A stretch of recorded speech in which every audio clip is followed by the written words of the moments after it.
केपी ओलीले यति खोजेका हुन् हाम्रो कहाँ छ गल्तीलाई फसाउने कसरी र सिद्ध्याउने कसरी भन्नेमा केपीको हाइटमा बालनजी छैनन्, हामीलाई सिद्ध्याउनेमा चाहिँ।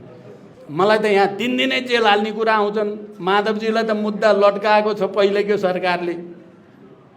प्रचण्डको कहिले 41 अरब छ दुबईमा भनिदिएको छ। तपाईँहरूको पनि दिमाग खराब हुन्छ, लय होला 3 चोटि प्रधानमन्त्री भन्ने लाग्दो हो जस्तो लाग्छ।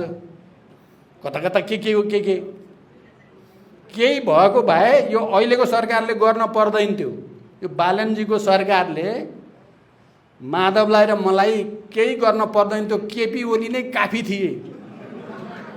केपी ओलीले यति खोजेका हुन् हाम्रो कहाँ छ गल्तीलाई फसाउने कसरी र सिद्ध्याउने कसरी भन्नेमा केपीको हाइटमा बालनजी छैनन्, हामीलाई सिद्ध्याउनेमा चाहिँ। तर हामी फेरि वामपन्थी आन्दोलन चाहिन्छ भनेर फेरि सहकार्यको कुरा पनि गरिराखेकै हुन्छौँ। अब यो हाम्रो जिम्मेवारी बोध भन्नुहोस्, उदारता भन्नुहोस्, जे भने पनि म पार्लियामेन्टमा पूर्व प्रधानमन्त्रीको हैसियतमा छु। बडो बबुरो अप्ठ्यारो लाग्छ त्यहाँ बसेर यसो पछाडि फर्केर हेर्दा यस्ता दिन पनि देख्न पर्यो भन्ने हुन्छ।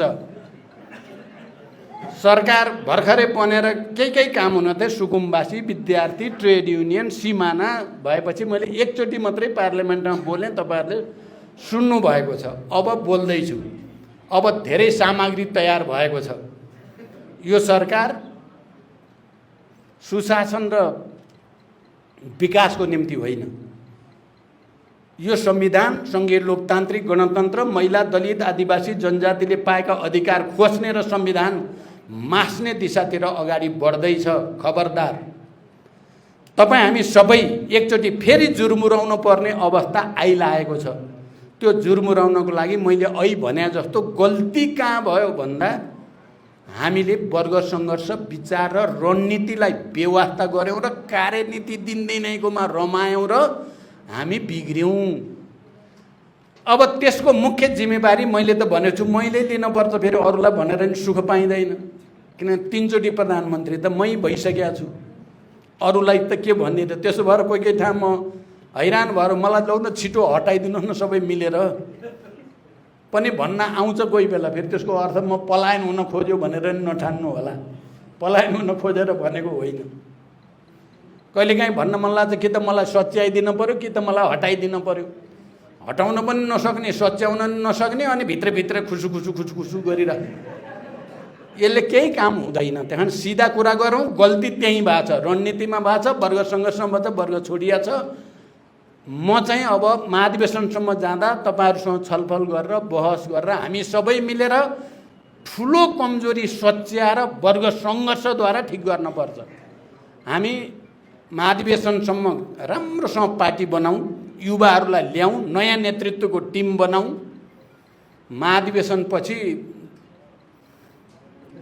त्यसकारण कमरेडहरू यही कोठामा त्यही स्थानीय जनप्रतिनिधिको बेलामा 2 जना विज्ञहरूले भनेको कुरा भनेर म आफ्नो भनाइ टुङ्ग्याउँछु। उहाँहरूले के भन्नुभएको थियो र सही भन्नुभएको थियो। यो पार्टी नेपाली कम्युनिस्ट पार्टी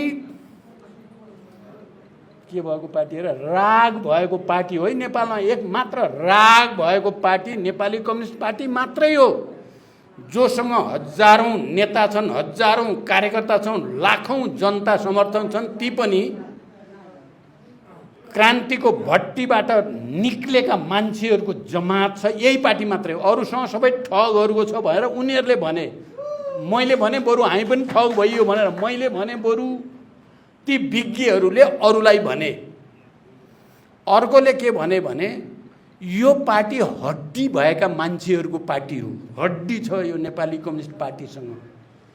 त्यसकारण यो जुर्मुरायो भने नेपाल अहिले पनि यही पार्टीको हुन्छ भनेर भनेको थिए यही कोठामा। म तपाईहरुलाई पनि आफ्नो गल्ती कहाँनिर हो मुख्य त्यसमा छलफल सोचौं, सच्याउने प्रण गरौं, लड्न तयारी गरौं। लड्ने तयारी, आन्दोलनको तयारी, संघर्षको तयारी। संघर्ष बाहेक कुनै विकल्प अब छैन। हामीलाई सच्याउने पनि संघर्षले मात्रै हो, उपदेशले सच्याउने वाला छैन। मलाई विश्वास छ तपाईहरुले यी कुराहरूलाई बुझ्नुभयो होला। सोच्नुहोस्, बहस हुँदैछ अब नवीकरण, सम्मेलन, महाधिवेशनसम्म जाँदा यो पार्टी नयाँ बनाउने हो। नयाँ बनाउने सङ्कल्पसहित म बिदा हुन्छु। धन्यवाद। अभिवादन। सलाम।